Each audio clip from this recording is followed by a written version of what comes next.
Peter Zinovieff is one of the pioneers of electronic music. A renowned composer from the mid-60s to the present day, he was also one of the founders of EMS, which produced such seminal instruments as the VCS3 and the Synthi AKS, as well as the EMS vocoders and the Spectron video synthesizer. We met him in his home studio to discuss half a century of technological innovation and musical development, from the earliest valve-based equipment to the latest computer-based music production software. What happened was I had a job in Pakistan as a geologist looking for water. I then got married, and married to a girl, 17, whose parents did not want their daughter to be go to Antarctica or wherever it was that jobs were on offer. So I decided to stay in London and became a mathematician at the Air Ministry, which was a terrible, terrible civil service job. And so I thought I'd do something completely new, and I had started to do electronic music. So I bought a tape recorder and a few oscillators from junk shops in the West End of London, and the hunt was on. So I got bitten by the bug, and at that time I was very, very innocent, really. I thought, this is a new subject. Nobody has heard of electronic. Nobody knows about this, only me. And so I continued in this lovely sort of idyllic, angelic, really, notion that whatever I did I was alone in the world. And I think this was rather good. It was a good influence on me. So I wasn't fearsome of the group de recherche musicale, say in Paris or whatever, who already had established studios, or Tristram Carey, who I later joined forces with. And so I just went my own way and built up this amazing, in the end, cacophony of gigantic instruments and tape recorders and things, without any real clear notion of which direction I should take. Right. And your known recorded output seems to coincide pretty much with the acquisition of a couple of PDP-8 computers in the mid-60s. Yes, although that was really the culmination of several important events. I built up the studio. I tried to find people to build me, which I knew was the most important thing of all, sequencers. So I got Mark Dowson to build me a transistor sequencer. This was for me a gigantic step. I tried using uniselectors, and which is what old telephones were operated on. So you had a dial, and you turned the dial to naught, and it would click back. Ta, ta, ta, ta, ta, ta, ta. So I used these uniselectors and relays, so I could take a dozen oscillators and put them in and dial up whichever tone I wanted to sound. But that wasn't good enough, so I got Mark Dowson to make a sequencer, electronic sequencer. And then I came across David Cockrell, and David Cockrell was the real genius in electronic music device making. I don't think anyone's surpassed him ever. And so he made me voltage controlled oscillators and amplifiers and envelope generators.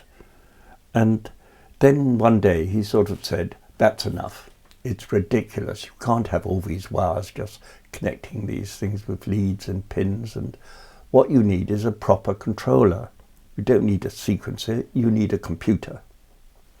So that was a very big decision. A computer in those days was just at the beginning when it was possible to have one in a house. So a PDP-8, which was the only one really available, made by Digital Equipment, cost £4,000.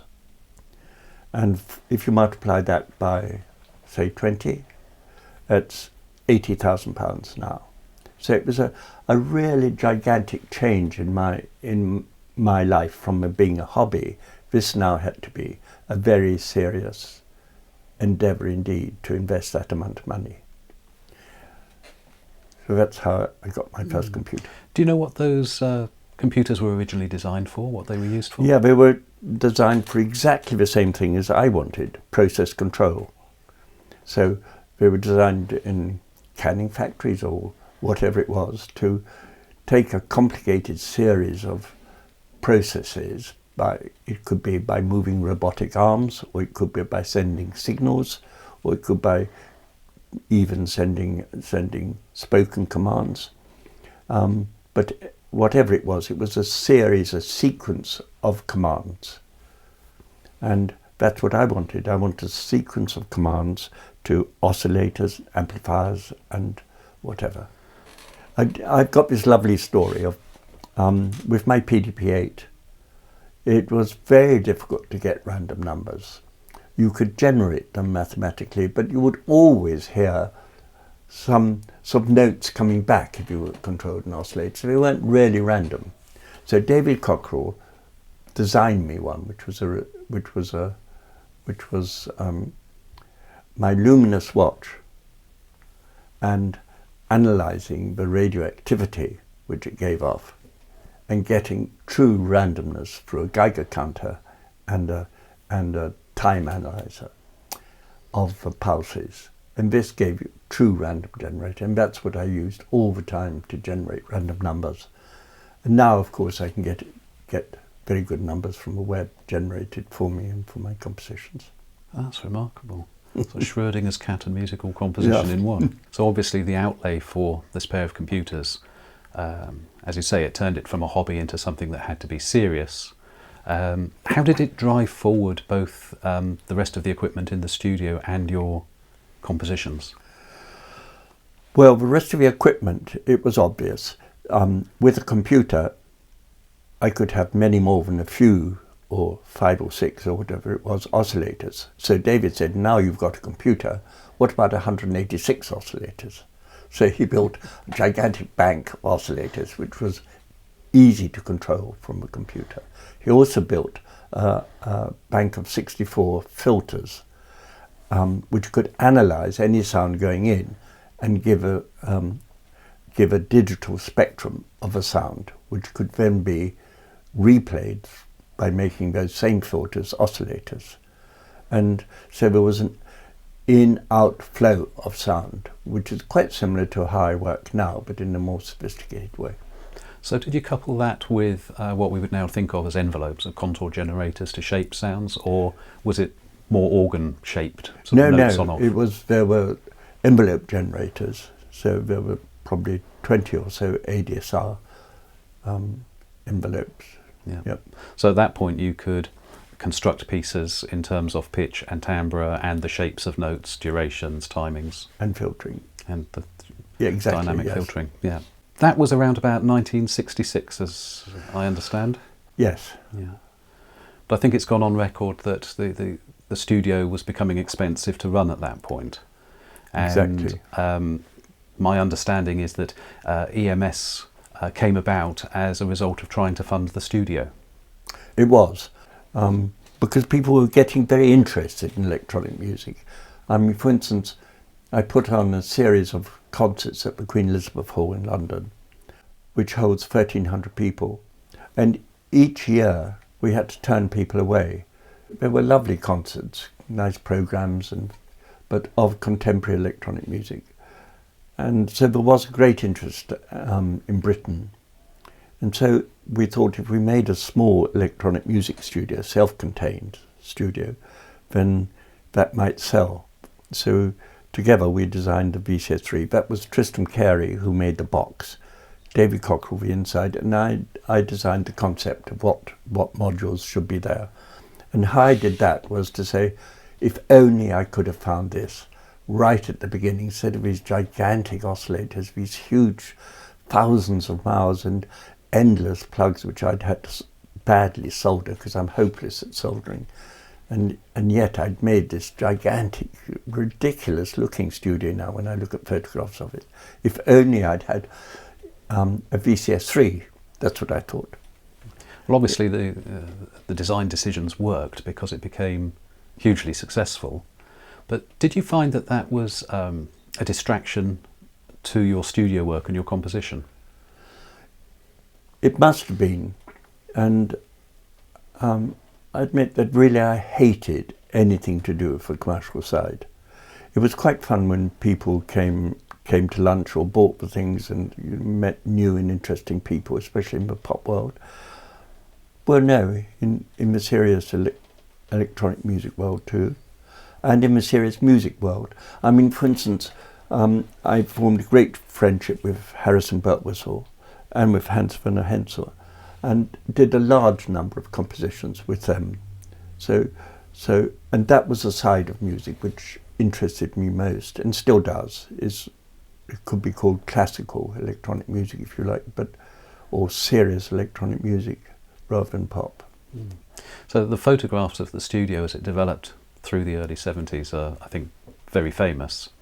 But how did you feel that the studio was developing during that period?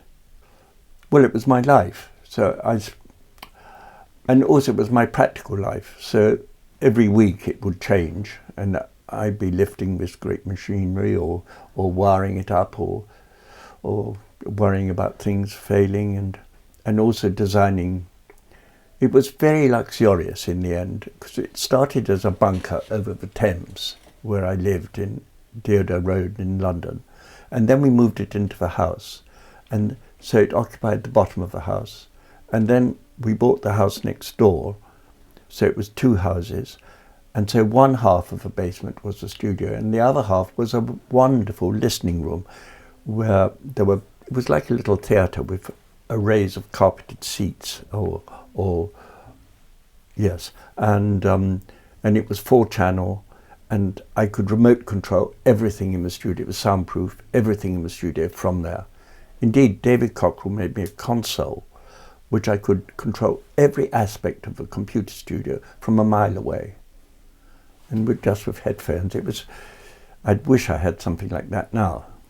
So you had what was effectively a world-leading facility in electronic music. Yes. But it all came to an end rather rapidly, I understand. I don't think it was all that rapid. I tried very hard to get it transformed into a national electronic music studio. I offered it to the nation, and there was an appeal in the Times, but the government or the Arts Council wouldn't take this up, and then because the VCS3 was very popular and its successors for Synthi and AKS, and we had agents throughout the world selling these. Lots sold, and then we made the huge Synthi 100, which was the biggest synthesizer ever made, I think, and we sold those to radio stations, mainly in the east of Europe. But the small machines sold very well in America, or at least our agent wanted them to sell very well, and we were then systematically frauded by our American agent and put into a huge amount of debt, and the Westminster Bank wanted to close us down. This is actually what happened. It was a fraud, and although the Westminster Bank sued the American people, it didn't come to anything. And so we moved to Oxford and had to sell the house in London and moved to Oxford, and then I formed a liaison with Oxford University, and the studio was part of the university. But that didn't work. By this time we were in far too much debt, and so finally, the National Theatre in London the Astor family gave them enough money to form an electronic music studio, and so they decided to take over the studio. So they took it all to London, put it in the basement, and the funding stopped, because the funding was going to be based on them having advertisements on the top of the National Theatre at the South Bank, and this was forbidden by the GLC, by the Greater London Council, and so the funding stopped, and that was the end of the studio. It was all sorts of stuff was put on it, and floods, and the last time I saw it was in pieces and rotten. terrible. That was the end of this lovely studio. Yeah. But during that period, you had managed to continue composing, because there's a CD out now which has it's a double CD, and the second one has a number of collaborations between you and partners. There is, and I suppose I composed much more, or I did much more than is available now, because I always thought that I'd do better tomorrow. I still do a bit. And so most of it was, I overwrote it, and very rarely decided, well, let's keep this as a piece of music. There were many very interesting experiments, which sometimes I dream about at night, which has no record whatsoever, because of my stupidity of overwriting everything. So what did you do once the studio had closed? Well, that was the end, really, of my electronic music career until 2010. So it's a big, big gap of lifetime, as it were. But there was one saving grace, in a way. I put all of the sort of intellectual ideas into a collaboration with Harrison Birtwistle, into the Mask of Orpheus, which was an opera. I wrote the libretto and the scenario of this, and it took sort of 10 years between us to write this opera. It was probably the biggest opera ever written, and finally it was put on English National Opera and at the Barbican and at the Festival Hall. But it hasn't been done since, so it's had about 15 performances. Right. But it was a very, very complex, very highly structured, very sort of layered thing, just in line with the things which I'd hoped to achieve in electronic music, and which I've started to achieve now, because in 2010 I got a commission to write a piece of music for an amazing sculpture in Istanbul, which was a sort of girder-like sculpture with 40 loudspeakers and probably so I could write for 40 channels, which would then be grouped into 6 or so rooms, as it were, in this girder-like structure called the morning line, like a very miniature, spread out Eiffel Tower sort of lattice, probably about 20 foot high and about 50 foot long. And so that was an amazing commission by TBA 21 of Vienna. And that got me going. I wrote a piece called Bridges from Somewhere and another to somewhere else. The bridges from somewhere were my past in electronic music and influences in music altogether, like Beethoven or whatever. And since then, I've just been continuously writing music all the time and progressing with the amazing techniques which are available with a fast, powerful modern computer.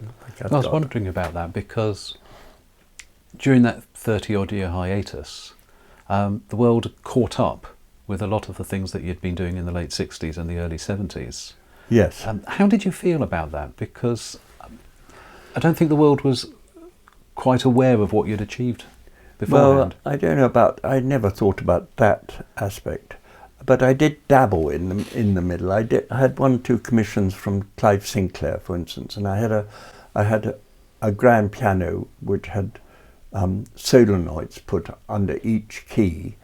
It was called a piano corder, and I operated that from a Sirius computer.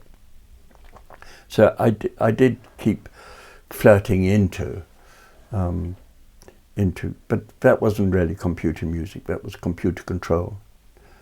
And so were you using any of the commercial hardware and software at that time? Yeah, but the hardware was a piano corder. A piano corder is when the solenoids are put behind the keys of a real piano, so it doesn't interfere with the playing. And then I got a computer interface to it made, and then Clive Sinclair commissioned me to write to control it from a ZX81.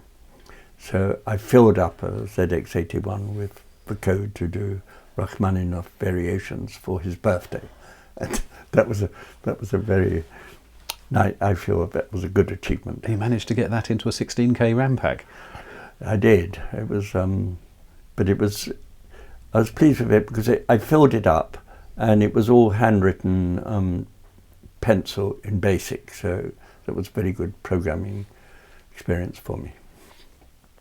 So when you came back into computer music in 2010, did you have to start looking around at what computers, what software was available, what controllers you might want to use? I did exactly that, and I started using, and I still do a great deal, Audition 3 by Adobe, which is was the first Photoshop sort of sound editing program. Very good. It came from very good heritage, and it's still a lovely program. There are variants now of later editions of it, but I tend to use the first one. It's just purely sound manipulation, and and then gradually I use different DAWs, and I'm now coming back to the Reaper, which is very cheap and able to do an amazing amount of things and very easy to control.